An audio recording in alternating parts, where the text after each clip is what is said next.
Hubo un día en que el frío del amanecer no solo calaba en los huesos, sino que pesaba más que el cemento sobre los hombros, un momento donde el sudor se mezclaba con las lágrimas y el futuro parecía una pared de ladrillos sin terminar.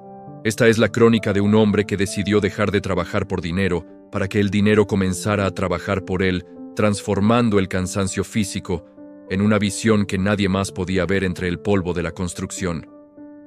Quédate hasta el final, porque esta historia guarda una lección que cambiará para siempre tu forma de entender qué significa realmente ser el dueño de tu propio destino. El sol apenas comenzaba a asomarse por el horizonte, cuando el sonido metálico de la pala, golpeando el suelo, marcó el inicio de otra jornada agotadora. Mario sentía el peso de los 35 años en su espalda, una carga que se acumulaba con cada bulto de arena que subía por aquellas escaleras de madera crujiente. Sus manos estaban llenas de callos, grietas profundas, que guardaban el rastro de una década entera dedicada a construir los sueños de otros, mientras los suyos se desvanecían en el pago de la renta y las facturas que nunca daban tregua. En su bolsillo solo quedaban $5, el cambio exacto para un almuerzo barato y el transporte de regreso a casa. No había espacio para el error, no había margen para el descanso. Esa mañana, mientras mezclaba el concreto, observaba al dueño de la propiedad. Era un hombre joven, de ropa impecable, que bajaba de una camioneta reluciente solo para mirar los planos y dar un par de instrucciones.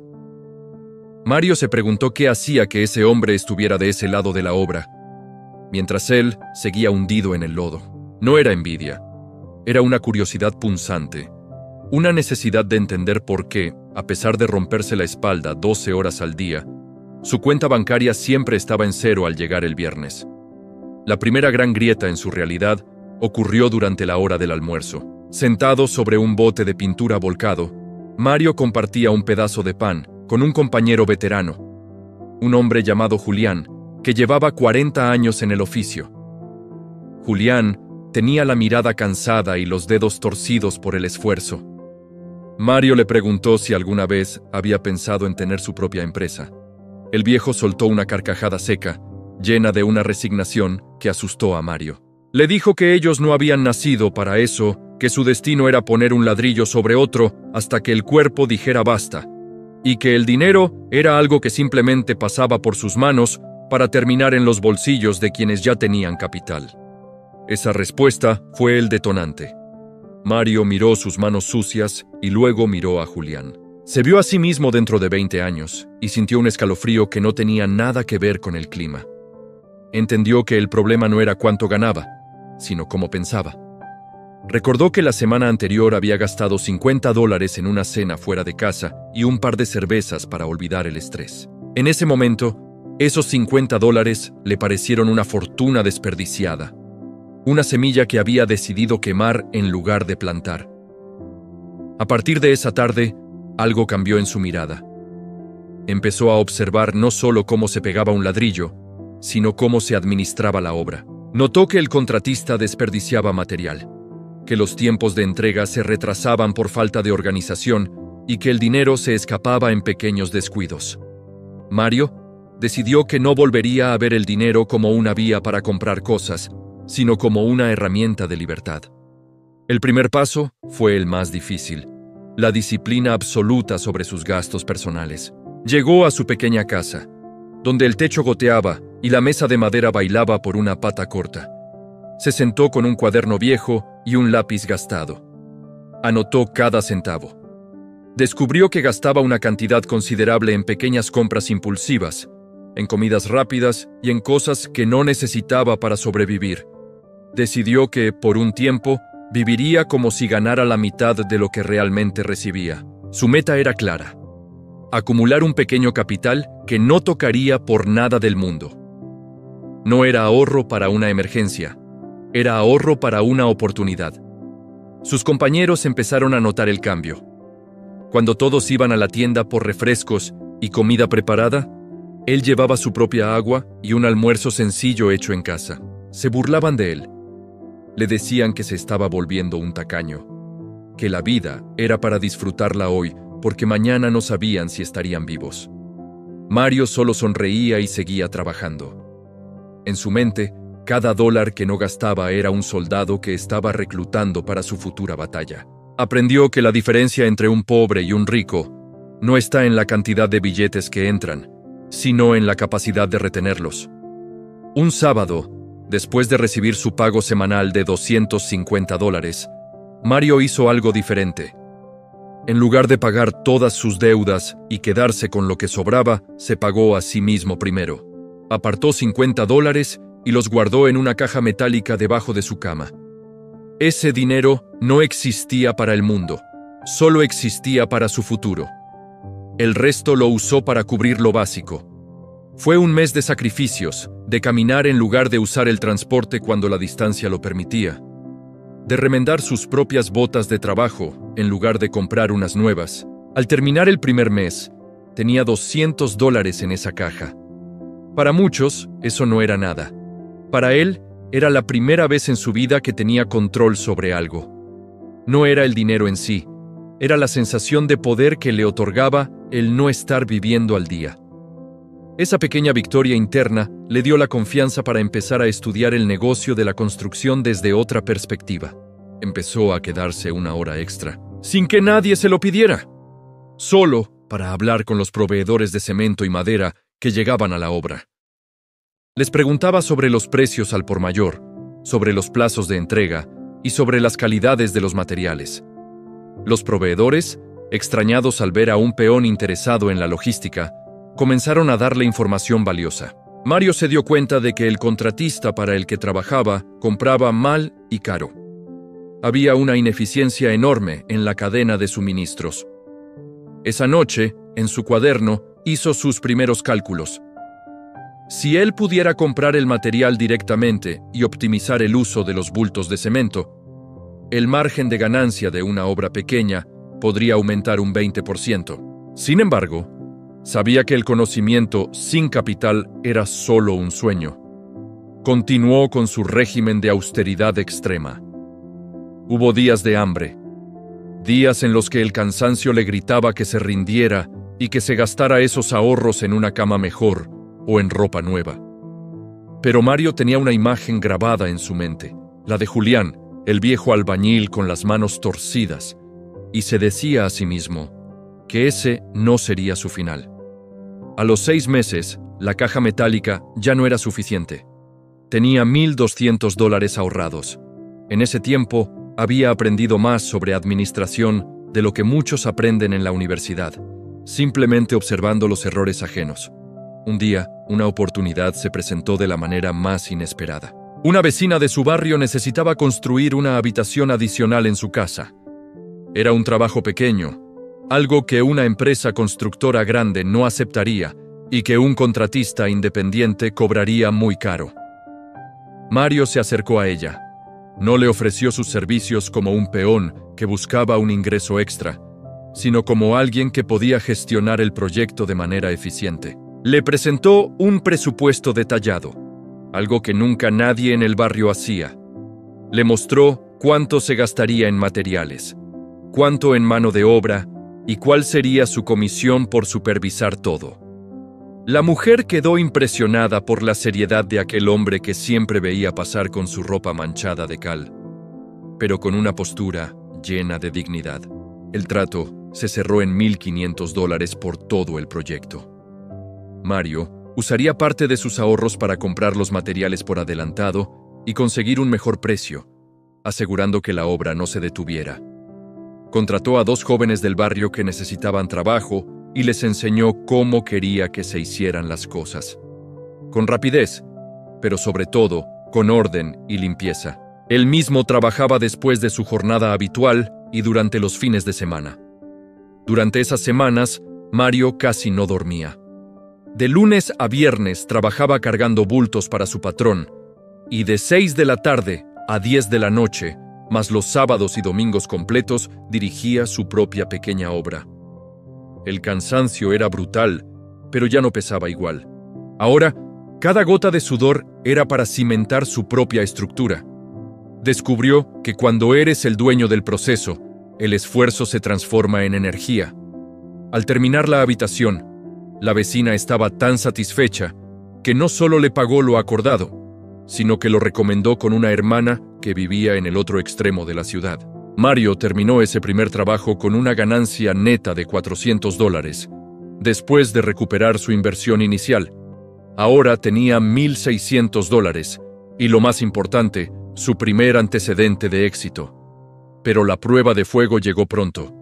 Su patrón en la obra grande, un hombre descuidado llamado Roberto, cometió un error de cálculo financiero y no pudo pagar la nómina de la semana. Los trabajadores estaban furiosos. Julián lloraba en un rincón porque no tenía para la medicina de su esposa. Roberto, desesperado, empezó a vender herramientas y equipo a mitad de precio para conseguir algo de efectivo. Cualquier otra persona en la posición de Mario habría sentido miedo o rabia por no recibir su pago semanal. Pero Mario vio una puerta abierta. Se acercó a Roberto y le hizo una oferta. En lugar de reclamar su sueldo de $250, le propuso comprarle una mezcladora de cemento vieja y una sierra circular que Roberto tenía arrumbadas, pagando la diferencia en efectivo. Roberto, necesitado de liquidez inmediata, aceptó sin dudar. Mario sacó $1,000 de sus ahorros y se llevó el equipo. Sus compañeros lo miraban como si estuviera loco. Le decían que para qué quería chatarra si ni siquiera tenía dinero para comer esa semana. Mario no les explicó su plan. Él sabía que poseer los medios de producción era el segundo paso para dejar de ser un empleado. Ahora, no solo tenía el conocimiento y un poco de capital, sino que tenía la maquinaria. Esa misma noche, limpió la mezcladora, la aceitó y la pintó. Ya no era un albañil con ahorros, era un hombre con activos. Empezó a entender que el dinero que fluye hacia los activos es el que crea riqueza, mientras que el dinero que fluye hacia el consumo solo crea pobreza. Se miró al espejo y, por primera vez en años, no vio a un hombre cansado, sino a un empresario en formación. La transformación interna estaba completa. Ahora solo faltaba que el mundo exterior se pusiera al día con su nueva realidad. Con la mezcladora pintada y el equipo básico bajo su control, Mario comprendió que había cruzado una línea invisible. Ya no era un par de manos alquiladas por horas, sino un pequeño motor que empezaba a girar por cuenta propia. Sin embargo, el camino apenas se ponía cuesta arriba. El siguiente reto no sería físico, sino mental. Tenía que aprender a delegar y, sobre todo, a resistir la tentación de gastar sus primeras ganancias importantes en lujos que gritaran al mundo que ya no era el mismo de antes. El lunes siguiente, Mario renunció a su trabajo con Roberto. Fue un momento agridulce. Roberto, viéndolo partir, le advirtió que el mercado estaba difícil y que ser dueño de su propio negocio era un dolor de cabeza que no valía la pena. Mario le agradeció las enseñanzas de esos años y se retiró con la frente en alto. No se iba por soberbia, sino porque su tiempo ahora valía mucho más de lo que cualquier patrón podía pagarle por jornada. Se instaló en el pequeño patio de su casa, que ahora funcionaba como centro de operaciones. Su estrategia era sencilla pero efectiva: reinvertir cada dólar que entrara. Si ganaba $100, 80 regresaban al negocio para comprar mejores herramientas o materiales, y los otros 20 eran para su sustento básico. Aprendió a ver el dinero no como billetes para comprar ropa o comida elegante, sino como semillas. Si te comes la semilla hoy, mañana no tendrás cosecha. Pronto consiguió un contrato para remodelar una pequeña tienda en el centro del barrio. El presupuesto era de $5,000. Para Mario, esa cifra era astronómica, más de lo que ganaba en 6 meses como peón. Pero en lugar de celebrar, se sentó a analizar los costos con una frialdad que asustaba. Sabía que si administraba mal ese dinero, terminaría debiendo más de lo que ganaba. Contrató a 3 trabajadores, entre ellos a su viejo amigo Julián. Julián estaba sorprendido de que el joven que antes cargaba bultos junto a él, ahora le diera órdenes. Mario fue claro desde el principio. Aquí no se trabaja por inercia, se trabaja por eficiencia.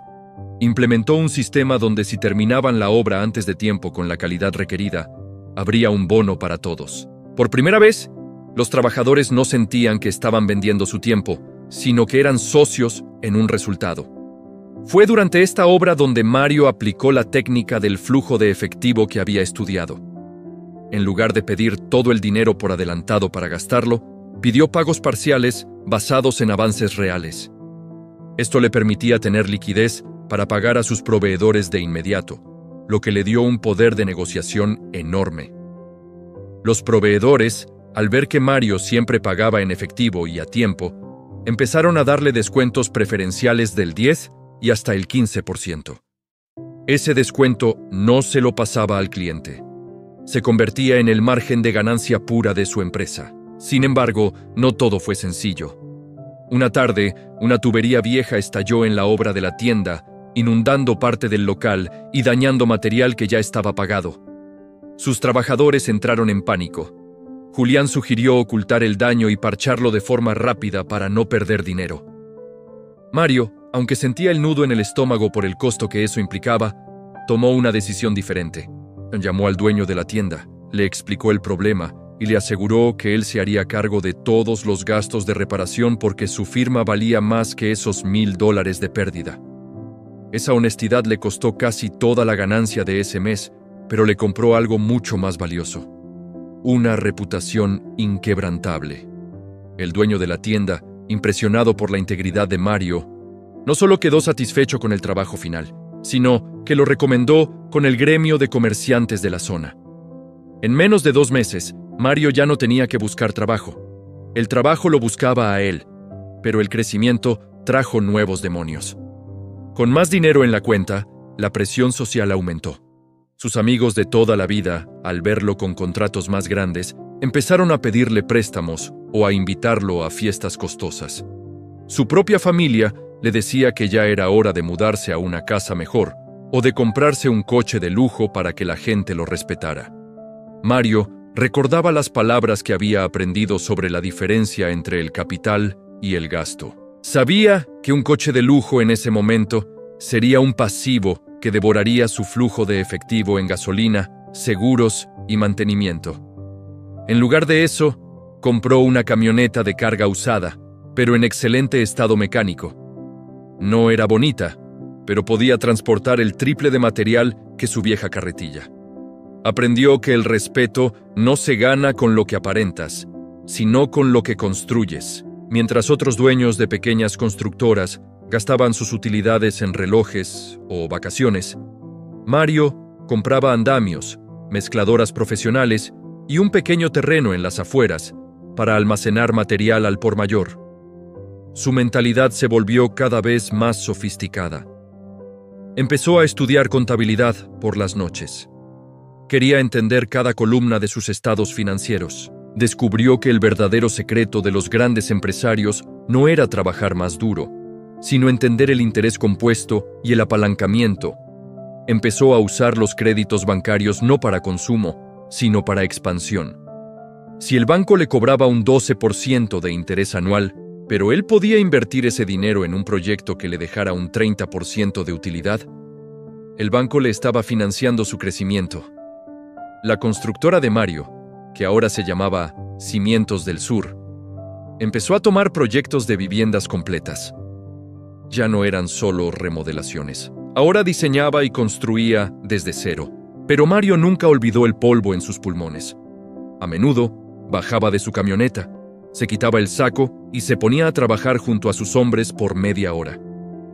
No lo hacía por necesidad, sino para recordarles y recordarse a sí mismo que la base de todo éxito es el respeto por el trabajo bien hecho. Un día recibió una llamada que cambiaría su escala de juego. Un inversionista inmobiliario buscaba a alguien para construir un complejo de 10 casas de interés social. Era un contrato de $500,000. El riesgo era enorme. Si algo salía mal, Mario perdería todo lo que había construido en esos 3 años. El inversionista le preguntó por qué debería confiar en él y no en una constructora con más años en el mercado. Mario no le habló de planos ni de arquitectura. Sacó su cuaderno viejo, aquel donde anotaba sus gastos de $5 cuando era peón. Le mostró al inversionista su registro de costos, su historial de pagos a proveedores y cómo había logrado optimizar el uso del cemento para reducir el desperdicio al mínimo. Le dijo que él no solo sabía construir paredes, sino que sabía cuidar el dinero como si fuera propio, porque sabía lo que costaba ganarlo. El inversionista, acostumbrado a tratar con ingenieros que solo hablaban de estética, pero no de rentabilidad, quedó mudo. Le dio el contrato, pero con una condición. El tiempo de entrega era innegociable. Si se retrasaba un solo día, habría multas de $2,000 diarios. Mario aceptó. Ese proyecto fue su universidad. Tuvo que gestionar a más de 50 trabajadores. Tuvo que lidiar con huelgas, con el clima inclemente y con el aumento repentino del precio del acero. Hubo semanas donde no dormía más de 3 horas, pero aquí fue donde su disciplina del pasado rindió frutos. Como siempre había mantenido una reserva de capital y no se había gastado las ganancias anteriores, pudo absorber el aumento del costo del acero sin detener la obra ni pedir más dinero al cliente. En el clímax de la construcción ocurrió lo impensable. Un proveedor clave desapareció con un pago de $50,000 que Mario le había dado para la compra de techumbres. El dinero se había ido y el material no llegaba. Sus capataces le dijeron que parara la obra, que demandara y esperara. Pero Mario sabía que detenerse significaba la muerte de su reputación y las multas diarias lo quebrarían. En ese momento de desesperación absoluta, Mario recordó su técnica. El dinero es una herramienta, no un fin. Fue a su oficina, miró sus estados financieros y vio que tenía ahorros personales y empresariales suficientes para cubrir el hueco, aunque eso significara quedarse casi en cero otra vez. No dudó. Pagó nuevamente por el material a otro proveedor de confianza, y la obra continuó sin perder un solo minuto. Sus trabajadores, al enterarse de que Mario había puesto su propio dinero para salvar los empleos y el proyecto, trabajaron con una lealtad que no se puede comprar con salarios. Terminaron el complejo de 10 casas 2 semanas antes de lo previsto. El inversionista, al ver la calidad y la puntualidad, a pesar del golpe financiero que Mario había sufrido, no solo le pagó un bono por terminación anticipada, sino que lo nombró su constructor de cabecera para todos sus proyectos futuros. Al final de ese año, Mario estaba en su oficina. Ya no era una oficina improvisada en su patio, sino un espacio moderno con ventanales que daban a la ciudad que él estaba ayudando a transformar. Miró su cuenta bancaria. Había pasado de tener $5 para el almuerzo a gestionar flujos de cientos de miles. Pero lo más importante no era la cifra, sino el hombre en el que se había convertido. Se dio cuenta de que el éxito no había llegado por la suerte, ni por el destino, ni siquiera solo por el esfuerzo físico. Había llegado porque un día decidió cambiar sus hábitos. Había dejado de ser un consumidor de la vida para convertirse en un creador de valor. Entendió que la riqueza es el resultado de la disciplina mental, de la capacidad de postergar la gratificación inmediata por un propósito mayor. Mientras miraba por la ventana, vio a lo lejos una construcción. Vio a los peones cargando bultos, sudando bajo el sol. Sintió una profunda compasión, pero también una gran esperanza. Sabía que entre esos hombres podía haber otro Mario, alguien que solo necesitaba entender que el secreto no está en la fuerza de los brazos, sino en la visión de la mente. Sin embargo, el éxito también atrae nuevas tormentas, y Mario estaba a punto de enfrentar el desafío más grande de su carrera. Una crisis económica nacional que amenazaba con derrumbar el mercado inmobiliario y poner a prueba no solo su billetera, sino su carácter y todo lo que creía saber sobre el arte de hacer dinero. La bonanza parecía no tener fin, pero los hombres que han construido desde los cimientos saben que ninguna estructura es eterna si no tiene mantenimiento. La crisis económica golpeó el país como un terremoto silencioso. De la noche a la mañana, los créditos hipotecarios se congelaron, las ventas de casas se detuvieron y los grandes inversionistas, presas del pánico, comenzaron a cancelar proyectos. Mario vio cómo su agenda, antes llena de llamadas y contratos, se sumía en un silencio sepulcral. Muchos de sus colegas constructores, aquellos que durante los años de abundancia habían comprado oficinas lujosas, autos deportivos y viajes costosos, empezaron a caer uno a uno. Sus negocios, inflados por la deuda y el gasto excesivo, no tenían raíces. Mario, en cambio, tenía su cuaderno. Aunque su empresa había crecido, él seguía manteniendo una estructura de costos delgada y un fondo de reserva que siempre consideró sagrado. El dinero que otros habían gastado en apariencias, él lo tenía guardado en activos líquidos y materiales pagados. En una tarde gris, Mario convocó a una reunión en el patio de su almacén. Allí estaban sus empleados, hombres que habían estado con él desde los días de la mezcladora vieja. El ambiente era pesado. Julián, ya muy mayor pero aún firme, lo miraba con preocupación. Mario les habló con la verdad. Les dijo que el mercado estaba muerto, que no había obras nuevas y que la mayoría de las constructoras estaban despidiendo a todo su personal. Pero luego hizo algo que nadie esperaba. Les explicó que, gracias a la disciplina de ahorro y reinversión de los últimos años, la empresa tenía capital suficiente para sobrevivir un año entero sin generar un solo dólar de ingresos. No habría despidos. Sin embargo, no se quedarían de brazos cruzados. Mario propuso una idea revolucionaria. En lugar de esperar a que los ricos volvieran a construir, usarían su capital para comprar terrenos baldíos en zonas olvidadas, rehabilitarlos y construir viviendas pequeñas, ultra eficientes y accesibles para la gente que, como él antes, luchaba por tener un techo propio. Mario entendió que en tiempos de crisis, el dinero no desaparece, simplemente cambia de manos y busca seguridad. Al enfocarse en la necesidad real de la gente común, en lugar de en el lujo de los inversionistas, encontró un océano azul. Empezaron a construir casas pequeñas pero dignas, utilizando técnicas de optimización que Mario había perfeccionado. Su margen de ganancia por casa era menor, pero el volumen de ventas era constante. Mientras las grandes constructoras quebraban esperando que el gobierno las rescatara, la empresa de Mario florecía, devolviéndole algo a la comunidad. Durante este proceso, Mario se enfrentó a la decisión más difícil de su vida financiera. Un banco le ofreció una compra total de su empresa. La cifra era de varios millones de dólares, una cantidad que le permitiría retirarse para siempre y vivir con lujos inimaginables en cualquier parte del mundo. Por un momento, la tentación fue enorme. Pensó en sus manos cansadas, en las noches de insomnio y en la posibilidad de dejar de luchar. Pero al caminar por una de sus obras y ver a un joven peón aprendiendo a medir una pared con la misma curiosidad que él tenía años atrás, Mario comprendió algo que ningún libro de finanzas explica de forma directa. La riqueza no es el montón de billetes acumulados, sino la capacidad de crear oportunidades para otros. Si vendía su empresa, el dinero sería solo suyo. Si la mantenía, el flujo de bienestar seguiría llegando a cientos de familias.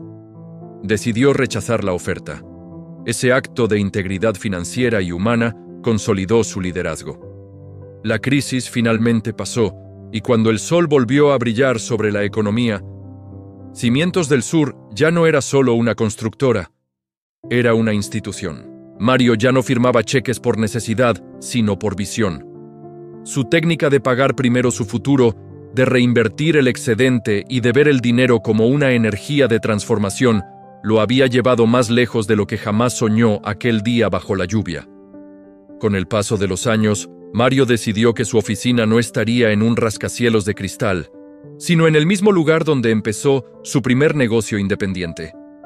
Un día, ya con el cabello cano, pero la espalda recta, recibió la visita de un periodista que quería escribir sobre el albañil que se convirtió en magnate.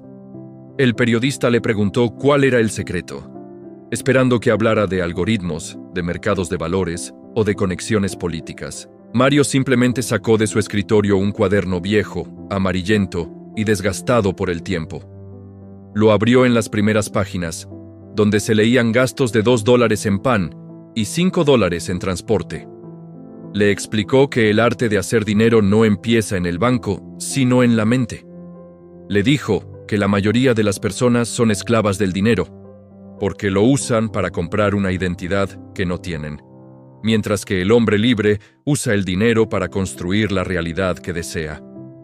Le contó que su mayor éxito no fue la construcción del complejo de 10 casas, ni los proyectos millonarios que vinieron después. Su mayor éxito fue el día que decidió no comprarse un par de botas nuevas que no necesitaba para poder ahorrar sus primeros $50. En ese pequeño acto de autodisciplina nació el imperio. Porque aquel que no puede dominar $1 nunca podrá dominar 1.000.000.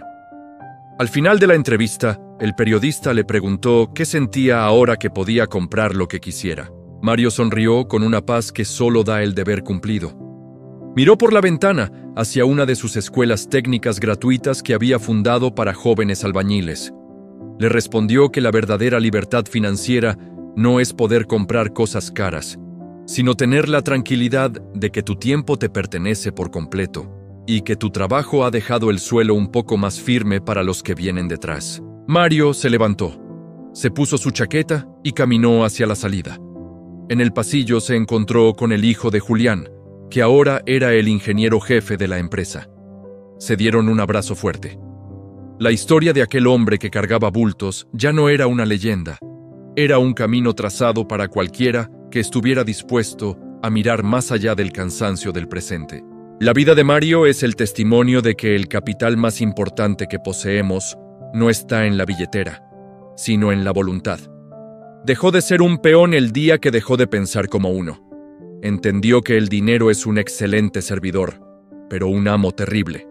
Al final, los cheques que firmaba no solo pagaban materiales o salarios, pagaban el precio de una vida con propósito, donde cada ladrillo puesto con honestidad se convirtió en un peldaño hacia la verdadera grandeza.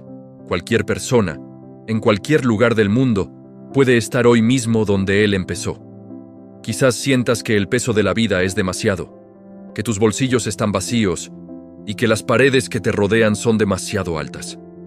Pero recuerda que un edificio no se construye de un solo golpe, sino ladrillo a ladrillo, con paciencia y una visión clara. La disciplina de hoy es la libertad del mañana, y el control que ejerzas sobre tus pequeñas monedas será el que determine el tamaño de tus grandes tesoros. La verdadera transformación no ocurre cuando el dinero llega a tu cuenta, sino cuando cambias la forma en que ves cada centavo que pasa por tus manos. La historia de este hombre no termina aquí, porque cada vez que alguien decide ahorrar en lugar de gastar por impulso, cada vez que alguien invierte en su conocimiento en lugar de en su apariencia, y cada vez que alguien tiene el valor de empezar su propio camino desde cero, la esencia de este albañil vuelve a nacer. El poder de cambiar tu historia siempre ha estado en ti, esperando a que decidas, de una vez por todas, convertirte en el arquitecto de tu propia abundancia. La verdadera lección que este camino nos deja es que la riqueza no es un destino al que se llega por azar, sino un hábito que se cultiva en el silencio de la disciplina diaria. No se trata de cuánto ganas, sino de qué haces con lo que te queda. No se trata de cuánto trabajas, sino de cómo haces que tu trabajo cree un valor que perdure en el tiempo. Él no solo construyó casas, construyó una nueva forma de existir, demostrando que incluso desde el polvo y el barro se puede levantar un legado que el viento de ninguna crisis podrá jamás derrumbar.